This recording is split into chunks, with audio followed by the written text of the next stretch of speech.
অজ্ঞানতিমিরান্ধস্য জ্ঞানাঞ্জনশলাকয়া চক্ষুরুন্মিলিतं येन তস্मै শ্রীগুরবে নমঃ। বাঞ্ছাকল্পতরুভ্যশ্চ কৃপাসিন্ধুভ্য এব চ পতিতানাং পাবনেভ্যো বৈষ্ণবেভ্যো নমো নমঃ। আজানুলম্বিত ভুজৌ কনকাবদাতৌ সংকীর্তনৈকপিতরৌ কমলায়তাক্ষৌ বিশ্বম্ভরৌ দ্বিজবরৌ যুগধর্মপালৌ বন্দে জগৎপ্রিয়করৌ করুণাবতারৌ। নমস্ত্রীকালসত্তায় জগন্নাথসুতায় চ সভৃত্তায় সপুত্রায় সকলত্রায় তে নমঃ। মূকং করোতি বাচালং পঙ্গুং লঙ্ঘয়তে গিরিম যৎকৃপাতমহং বন্দে শ্রীকৃষ্ণ চৈতন্যমীশ্বরম। শ্রী নিত্যানন্দ গৌরচন্দ্র শ্রী অদ্বৈত চন্দ্র গদাধর শ্রীবাসাদি গৌর ভক্তবৃন্দ। জয় রূপ সনাতন ভট্ট রঘুনাথ, শ্রীজীব গোপাল ভট্ট দাস রঘুনাথ, শ্রীনিবাস নরোত্তম প্রাণ শ্যামানন্দ রামচন্দ্র গোবিন্দ। জয় গৌর ভক্তবৃন্দ। শ্রী নিত্যানন্দ গৌরচন্দ্র শ্রী অদ্বৈত চন্দ্র গদাধর শ্রীবাসাদি গৌর ভক্তবৃন্দ। জয় রূপ সনাতন ভট্ট রঘুনাথ, শ্রীজীব গোপাল ভট্ট দাস রঘুনাথ, শ্রীনিবাস নরোত্তম প্রাণ শ্যামানন্দ রামচন্দ্র গোবিন্দ। জয় গৌর ভক্তবৃন্দ। গৌর ভক্ত পদধূলি পড়ে যেই ঠাই, সদা সাধ সেই রজে মস্তক লোটায়। সতত যে অনুরাগে গোড়ায়, জন্মে জন্মে বিকায় যেন তা সবার পায়। গৌর বলি পুলকে যে করয়ে ক্রন্দন, জন্মে জন্মে হই যেন তার দাসীর নন্দন। গৌর ভক্তি বাঞ্ছে যেই চণ্ডাল যবন, চরণে পড়িয়া করি তা সবার স্তবন। জয় নিতাই গৌর হরি বল। আজ আলোচনার বিষয় ভাগবতী কথাতে শ্রী গুরু পদাশ্রয় এবং দীক্ষা গ্রহণ একান্ত প্রয়োজন। শ্রীমান মহাপ্রভু স্বয়ং ভগবান হইয়াও শ্রীপাদ ঈশ্বরপুরী গোস্বামীর নিকটে দীক্ষা গ্রহণ লীলার অভিনয় করিয়া গুরু পদাশ্রয়ের আবশ্যকতা জগতের জীবকে জানাইয়া গিয়াছেন। বিশেষ ভাগ্যবশত জীব ভজনের মূল নরতনু পাইয়া থাকে। স্বয়ং ভগবান শ্রীকৃষ্ণ উদ্ধবের নিকটে বলিয়াছেন, সংসার সমুদ্র উত্তীর্ণ হওয়ার পক্ষে নরতনু হইল সুদৃঢ় তরণী স্বরূপ। বাতাস তরণীকে জলের উপর দিয়া চালাইয়া লইয়া যাইতে পারে সত্য, কিন্তু নৌকায় যদি সুনিপুণ কর্ণধার না থাকে, তাহা হইলে বাতাসের দ্বারা চালিত হইলেও সমুদ্রের অপর তীরে পৌঁছিবার সম্ভাবনা থাকে না। কর্ণধার ব্যতীত কেই বা নৌকাকে ঠিক পথে চালাইবে? কর্ণধারবিহীন নৌকা ঘুরিয়া ফিরিয়া সমুদ্রেই থাকিবে, অথবা জলের ঘোর আবর্তে পড়িয়া সমুদ্রেই জলনিমগ্ন হইবে। শ্রীকৃষ্ণ বলিয়াছেন, শ্রী গুরুদেবকে যদি নরদেহরূপ তরণীর কর্ণধার করা যায়, তাহা হইলে তাহার অর্থাৎ শ্রীকৃষ্ণের আনুকূল্য রূপ বাতাস তাহাকে চালাইয়া সংসার সমুদ্রের অপর তীরে লইয়া যাইবে। জীব সংসার সমুদ্র উত্তীর্ণ হইয়া তাহার চরণান্তিকে উপনীত হইতে পারিবে। এত সুযোগ পাইয়াও যে লোক সংসার সমুদ্র উত্তীর্ণ হইতে পারে না, সে আত্মঘাতী। নৃদেহ মাদ্যং সুলভং সুদুর্লভং প্লবং সুকল্পং গুরুকর্ণধারম ময়া কুলেন ন ভস্যতেরিতং পুমান ভবাদ ভিং ন তরেৎ স আত্মহা। তো এক্ষেত্রে অবৈষ্ণব গুরুর নিকট দীক্ষা গ্রহণ করিতে শাস্ত্র নিষেধ করিয়াছেন।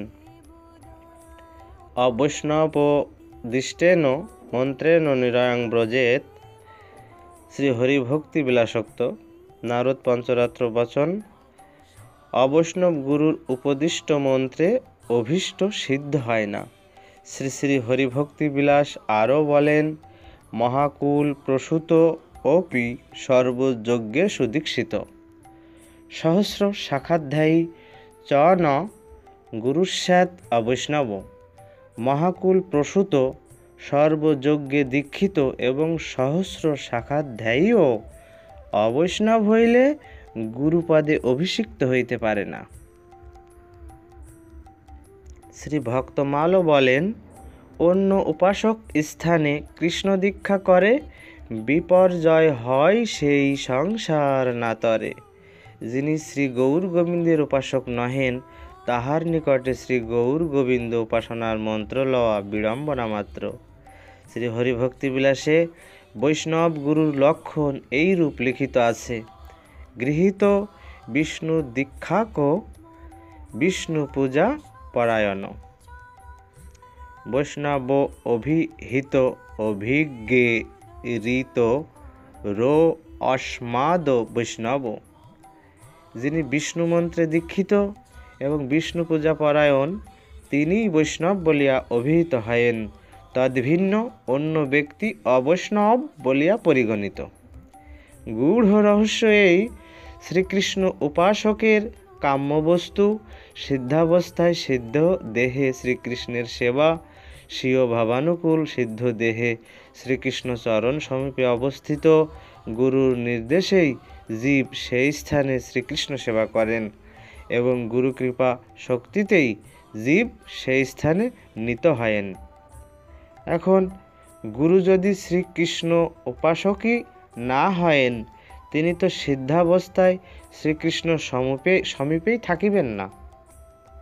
তিনি তাহার শিষ্যকে কি রূপে শ্রীকৃষ্ণ চরণ সমীপে আকর্ষণ করিয়া নিবেন এবং কি রূপেই বা শিষ্যকে নিত্য শ্রীকৃষ্ণ সেবায় নির্দেশ করিবেন? শ্রী চৈতন্য চরিতামৃত বলেন, শাস্ত্র যুক্তে সুনিপুণ দৃঢ় শ্রদ্ধা যার, উত্তম অধিকারী সেই তারয় সংসার।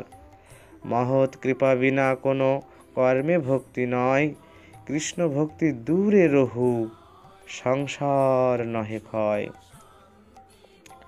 মহৎ কৃপাই ভক্তির মূল। মহতের কৃপা ব্যতীত অন্য কোনো কিছুতেই চিত্তে ভক্তির উন্মেষ হইতে পারে না। কৃষ্ণ ভক্তির উন্মেষ তো দূরের কথা, মহতের কৃপা ব্যতীত কাহারও সংসার বন্ধন দূর হইতে পারে না। মালি বাগানের যথেষ্ট যত্ন করিলেও যেমন আকাশ হইতে বৃষ্টি পতিত না হইলে গাছে ফল ধরে না, তদ্রূপ সাধক খুব ভজন করিলেও মহতের কৃপা ব্যতীত প্রেম লাভ করিতে পারে না। কিবা বিপ্র কিবা শূদ্র ন্যাসী কেন নয়, যেই কৃষ্ণ তত্ত্ববেত্তা সেই গুরু হয়। চৈতন্য চরিতামৃত মধ্যলীলা ৮ম পরিচ্ছেদ। জগৎ ব্যাপক হরি অজ ভব আজ্ঞাকারী, মধুর মধুর লীলা কথা, এই তত্ত্ব জানে যেই পরম উত্তম সেই, তার সঙ্গ করিহ সর্বথা। তস্মাৎ গুরুং প্রপদ্যেত জিজ্ঞাসু, শ্রেয় উত্তমম শাব্দে পারে চ নিষ্ণাতং ব্রহ্মণ্যুপসমাশ্রয়ম। উত্তম শ্রেয় জিজ্ঞাসু ব্যক্তি ভক্তিশাস্ত্রে এবং শ্রী ভগবৎ বিষয়ক শ্রবণ কীর্তনাদিতে নিষ্ণাত এবং পরব্রহ্মের অপরোক্ষ অনুভূতি সম্পন্ন ব্যক্তিকে গুরুরূপে বরণ করিবে। সকর্ণে শ্রী গুরুদেব কর্তৃক ইষ্টমন্ত্র দানের নাম দীক্ষা। অর্চন মার্গে দীক্ষা গ্রহণ অবশ্য কর্তব্য, কারণ দীক্ষা ব্যতীত কাহারও পূজা দিতে অধিকার জন্মে না। বিনা দীক্ষাং হি পূজায়াং নাধিকার অস্তি কস্যচিৎ। শ্রী হরিভক্তি বিলাস। অদীক্ষিতস্য বামরুকৃতং সর্বং নিরর্থকম। বিষ্ণু জামল শ্রী হরিভক্তি বিলাস। অদীক্ষিতের পক্ষে শ্রবণ কীর্তনাদির অনুষ্ঠান অবিধেয় নয়, কিন্তু অর্চনাঙ্গের অনুষ্ঠান বিধিসম্মত নয়। পরিচর্যাদির দ্বারা শ্রী গুরুদেবের প্রীতিবিধান একান্ত কর্তব্য। গুরু সেবা দুই রকমের হয়। গুরুদেব সাক্ষাতে উপস্থিত থাকিলে চরণে পুষ্প চন্দনাদির দ্বারা তাহার পূজা এবং অত্যন্ত প্রীতির সহিত যথাসাধ্য তাহার সর্ববিধ পরিচর্যা করিতে হয়। আর তিনি সাক্ষাতে না থাকিলে তাহার চিত্রপটাদিতে কিংবা তাহার উদ্দেশ্যে তাহার চরণে পুষ্প চন্দনাদি দ্বারা তাহার পূজা এবং মানুষের সাক্ষাৎ সেবার ন্যায় তাহার পরিচর্যা করিতে হয়। আমি আমার শ্রী গুরুদেবকে সাক্ষাৎ শ্রী ভগবানের প্রকাশ মনে করিলেও শ্রী গুরুদেব নিজকে কি মনে করেন, তিনি কিসে খুশি হয়েন, তাহা বিবেচনা করিয়াই তাহার সেবার ব্যবস্থা করিতে হইবে। তাহাকে তাহার প্রীতির বস্তু মহাপ্রসাদ না দিয়া যদি আমার ইচ্ছামতো অনিবেদিত দ্রব্য দ্বারা তাহার ভোগ দেয়, তাহা হইলে তাহাতে তিনি প্রীত হইবেন না। আমার ইচ্ছা পূর্ণ হইল বলিয়া আমি প্রীত হইতে পারি, কিন্তু ইচ্ছামতো অনিবেদিত দ্রব্য দ্বারা তাহার ভোগ যদি দিই, তাহা হইলে তাহাতে তিনি প্রীত হইবেন না। তুলসী দেয়া সম্বন্ধেও ওই বিচার, অর্থাৎ শ্রী গুরুচরণে তুলসী দিবে না। ব্রাহ্মণ বালকের উপনয়ন সংস্কার না হইলে যেমন বেদ অধ্যয়ন করিবার অধিকার জন্মে না, কিন্তু উপনয়ন হইলে অধিকার হয়, সেইরূপ অদীক্ষিত ব্যক্তির ভগবানের পূজা দিতে অধিকার নাই, দীক্ষা গ্রহণ করিলে সেই অধিকার হয়। অতএব সর্বপ্রযত্নে দীক্ষিত হইয়া আত্মশোধন করিবে। অদীক্ষিতস্য বামরু কৃতং সর্বং নিরর্থকম পশুজনিম বাপ্নতি দীক্ষা বিরহিত জন। স্কন্ধপুরাণম। অদীক্ষিত ব্যক্তির সমস্তই বিফল, তাহারা দেহান্তে পশুজনি প্রাপ্ত হয়। স্কন্ধপুরাণ বলছেন, যথা কাঞ্চনতাং জাতি কাংশ রস বিধানত তথা দীক্ষা বিধানেন দ্বিজত্বং জায়তে নৃণাম। যথাবিধানে রাসায়নিক ক্রিয়াপ্রয়োগে কাংশ যে প্রকার স্বর্ণত্ব প্রাপ্ত হয়, সেইরূপ যথাবিধানে দীক্ষিত হইলে মানব দ্বিজত্ব প্রাপ্ত হয়। সুতরাং দীক্ষা গ্রহণ মানব মাত্রেরই কর্তব্য।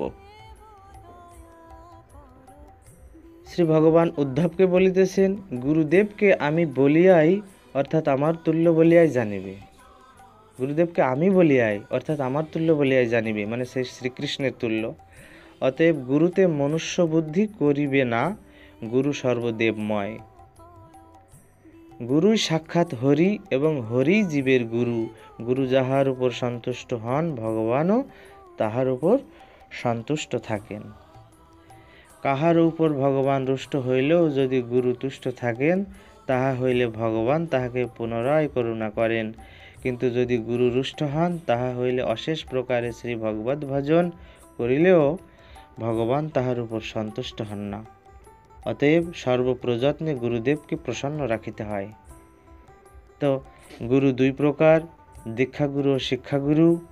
যাহার নিকট মন্ত্র গ্রহণ করা যায় তাহাকে দীক্ষাগুরু বলে, আর যতজনের নিকট ভগবানের কথা শ্রবণ করা যায় বা ভজন বিষয়ে কিছু শিক্ষা করা যায়, তাহারা সকলেই শিক্ষাগুরু। মন্ত্রগুরু আর যত শিক্ষাগুরুগণ, শ্রী চৈতন্য চরিতামৃত বলছেন, ইহা দ্বারা প্রমাণ হইল যে মন্ত্র মাত্র একবারই বৈষ্ণব গুরুদেবের নিকট হইতে গ্রহণ করিতে হয়। শিক্ষামন্ত্র বলিয়া স্বতন্ত্র কোনো মন্ত্র নাই।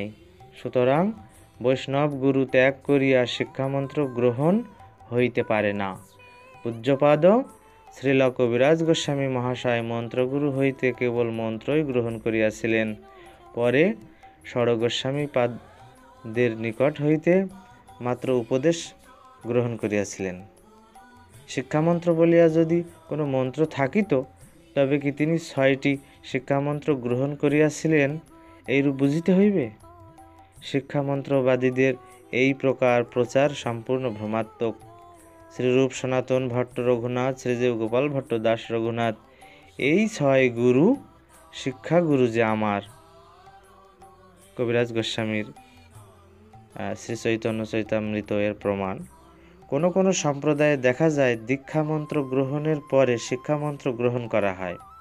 বৈষ্ণব গুরুর নিকট মন্ত্র গ্রহণ করিয়া পরে আমরা শিক্ষামন্ত্র গ্রহণের ব্যবস্থা এবং শিক্ষামন্ত্র বলিয়া কোনো মন্ত্র শাস্ত্রের ত্রিসীমানায় নাই। জনসমাজে একটা ধারণা যে কুলগুরুর নিকট হইতে দীক্ষামন্ত্র গ্রহণ না করিলে তাহারা গুরুত্যাগী বলিয়া অভিহিত হইবেন। শাস্ত্র বলেন, মহাজনের যেই পথ তাতে হব অনুরত, পূর্বাপর করিয়া বিচার। মহাজনদের ভিতর পূর্ব মহাজন ধ্রুব, প্রহ্লাদ আদি এবং শ্রীপাদ নিত্যানন্দ প্রভু, শ্রী অদ্বৈত প্রভু, শ্রী গদাধর প্রভু প্রভৃতি কেহই কুলগুরুর অপেক্ষা রাখেন নাই। স্বয়ং ভগবান শ্রীমান মহাপ্রভু কুলগুরুর নিকট হইতে দীক্ষা গ্রহণ না করিয়া শ্রীপাদ ঈশ্বরপুরীর নিকট মন্ত্র গ্রহণ করিয়া জীবকে কি শিক্ষা দিয়াছেন? ইহার উপর আর কোনো যুক্তিতর্ক বৃথা। অনেকের ধারণা ত্যাগী পুরুষের নিকট দীক্ষা গ্রহণ করিতে নাই, কিন্তু শাস্ত্রালোচনা করিলে দেখিতে পাওয়া যায় যে উপরিউক্ত সকলেই ত্যাগী পুরুষের নিকট মন্ত্র দীক্ষা পাইয়াছিলেন। শ্রীগুরু পদাশ্রয় করিলে জীব মাত্রেরই যে পরম মঙ্গল সাধন হয়, এ বিষয়ে সর্বশাস্ত্রের একমত। পুরাণ ও শ্রুতিতে দেখা যায় গুরু নির্বাচন একটা কঠিন ব্যাপার। শ্রুতি বলেন, না সম্বৎসর বাসিনে দেয়াত, 1 বৎসর একত্র বাস না করিলে মন্ত্র দিবে না। সদ্বংশজাত শ্রী সম্পন্ন বিনয়াদি গুণযুক্ত সত্যবাদী সদাচারী কাম ক্রোধাদি পরিত্যাগী নিরোগ বিশ্বাসী শ্রদ্ধাবান লোকই দীক্ষা গ্রহণের অধিকারী। এইরূপভাবে কত যুগ যুগান্তর চলিয়া গেল, কিন্তু পতিতের ব্যবস্থা কিছুই হইল না। পতিতের পাপের ভারে মহি যখন টলমলায়মান হইয়া উঠিল, তখন এই মর্মভেদী আর্তনাদ গোলক সিংহাসনে পৌঁছিল। শ্রী ভগবান আর স্থির থাকিতে পারিলেন না। পতিত জীবের জন্য তাহার প্রাণ কাঁদিয়া উঠিল। তিনি আকুল হইলেন। গোলক বৈভব ত্যাগ করিয়া সপার্ষদ শ্রীধাম নবদ্বীপে অবতীর্ণ হইলেন এবং শাস্ত্রবিধি অনুসারে যাহারা দীক্ষা গ্রহণে অনধিকারী, সুতরাং প্রেম প্রাপক ভজনেও অনধিকারী, তাহাদিগেরও উদ্ধার করিবার জন্য ব্যবস্থা দিলেন। প্রভু কহে, আমি বিশ্বম্ভর নাম ধরি, নাম সার্থক হয় যদি প্রেমে বিশ্ব ভরি। চৈতন্য চরিতামৃত বলছেন, যে দৈত্য যবনে মোরে কভু নাহি মানে, এ যুগে তাহারাও কাঁদিবেক মোর নামে। যতেক অস্পৃশ্য দুষ্ট যবন চণ্ডাল স্ত্রী শূদ্র আদি যত অধম রাখাল, হেন ভক্তি যোগ দিব এ যুগে সবারে, সুরমুনি সিদ্ধ যে নিমিত্ত কাম্য করে। প্রভু পতিত দেশে আসিয়া পতিত পাবন লীলা আরম্ভ করিলেন এবং ভক্তদিগকে বলিলেন, তোমরা জগতের গুরু হইয়া জীব উদ্ধার করো। একলা আমি কত স্থানে যাইব? একেলা মালাকার আমি কাহা কাহা যাব? একেলা বা কত ফল পাড়িয়া বিলাব? একেলা উঠাইয়া দিতে হয় পরিশ্রম, কেহ পায় কেহ না পায় মনে রহে ভ্রম। অতএব আমি আজ্ঞা দিনু সবাকারে, যাহা তাহা প্রেম ফল দেহ যারে তারে। চৈতন্য চরিতামৃত। প্রভুর আজ্ঞা পায়া ভক্তগণ পতিতের দ্বারে দ্বারে যাইয়া সাধিয়া যাচিয়া নাম দিলেন। আর তখন পতিতেরা উচ্চস্বরে বাহু তুলিয়া গাইতে লাগিল, শ্রী চৈতন্য কল্পতরু অদ্বৈত, তার শাখা গুরু কীর্তন কুসুম পরকাশ, ভকত ভ্রমরগণ মধুলভে অনুক্ষণ, হরি বলি ফিরে চারিপাশ। গদাধর মহাপাত্র শীতল অভয় ছত্র, গোলক অধিক সুক্তায়, 3 যুগের জীব যত প্রেম বিনু তাপিত, তার তলে বসিয়া জুড়ায়। নিত্যানন্দ নাম ফল প্রেম রসে ঢলঢল, খাইতে অধিক লাগে মিষ্ট, শ্রী সুখদেবের মনে ফলের মর্ম জানে, উদ্ধব দাস তার কীট। শ্রীমান মহাপ্রভুর প্রকাটকালে এইভাবেই জীব কৃতার্থ হইয়াছে। শ্রীমান মহাপ্রভুর দর্শন মাত্রেই আপনা আপনি সাধন ভজন ব্যতীতই লোকের কলমশ দূরীভূত হয়। কলমশ দূরীভূত হইলেই চিত্ত শুদ্ধ হয়। সেই শুদ্ধ চিত্তে প্রভুর দর্শনের ফলে প্রেমের উদয় হয়। কৃষ্ণ প্রেম জন্মে যার দূর দর্শনে, কিন্তু তিনি যখন অন্তর্ধান প্রাপ্ত হয়েন তখন তাহার দর্শনের সৌভাগ্য হয় না। সুতরাং অনায়াসে চিত্তের কলমশ দূরীভূত হয় না, অনায়াসে চিত্ত শুদ্ধ হয় না। তখন চিত্তের কলমশ বা অনর্থ দূর করার জন্য সাধন ভক্তির প্রয়োজন। এই জন্যই পরম করুণ প্রভু শ্রীপাদ সনাতনকে উপলক্ষ করিয়া 64 অঙ্গ সাধন ভক্তির উপদেশ করিয়াছেন। তিনি বলিয়াছেন, সাধন ভক্তির অনুষ্ঠানে প্রথমে অনর্থ নিবৃত্তি হয়, তারপরে ভজনাঙ্গে ক্রমশ নিষ্ঠা, রুচি ও আসক্তি জন্মে, তারপরে রতির উদয় হয়। এই রতিই গাঢ় হইলে প্রেম নামে অভিহিত হয়। 64 অঙ্গ সাধন ভক্তি কথন প্রসঙ্গে প্রভু সর্বপ্রথমেই গুরু পদাশ্রয়, দীক্ষা, গুরু সেবনের কথা বলিয়াছেন। সুতরাং যোগ্য গুরুর চরণাশ্রয় করিয়া দীক্ষা গ্রহণ অবশ্য কর্তব্য। সাধনের মধ্যে নাম সংকীর্তন যে সর্বশ্রেষ্ঠ, তাহা প্রভু জানাইয়া গিয়াছেন সর্বদেশ কাল দশাতেই সাধন ভক্তির। সুতরাং নাম সংকীর্তনের ব্যাপ্তি আছে। এমনকি খাইতে শুইতে যথাতথা নাম লয়, দেশকাল নিয়ম নাহি সর্বসিদ্ধি হয়। ভজনের ইচ্ছা জন্মিবার জন্য প্রথমেই মহৎ কৃপার প্রয়োজন। যাহারা মায়াতীত, সংসারে অনাসক্ত, যাহারা সকলের সুহৃদ, প্রশান্ত ক্রোধশূন্য, সদাচার পরায়ণ এবং যাহারা সকল প্রাণীকেই সমান দেখেন, বিশেষত পতিত দেখিলে যাহাদের প্রাণ কাঁদিয়া উঠে, তাহারাই মহৎ, তাহারাই প্রকৃত গুরু। তাহাদের সঙ্গ এবং কৃপায় মঙ্গলের নিদান। জয় শ্রী চৈতন্যচন্দ্রের ভক্তচন্দ্রগণ, সবার প্রেম জ্যোৎস্নায় উজ্জ্বল ত্রিভুবন।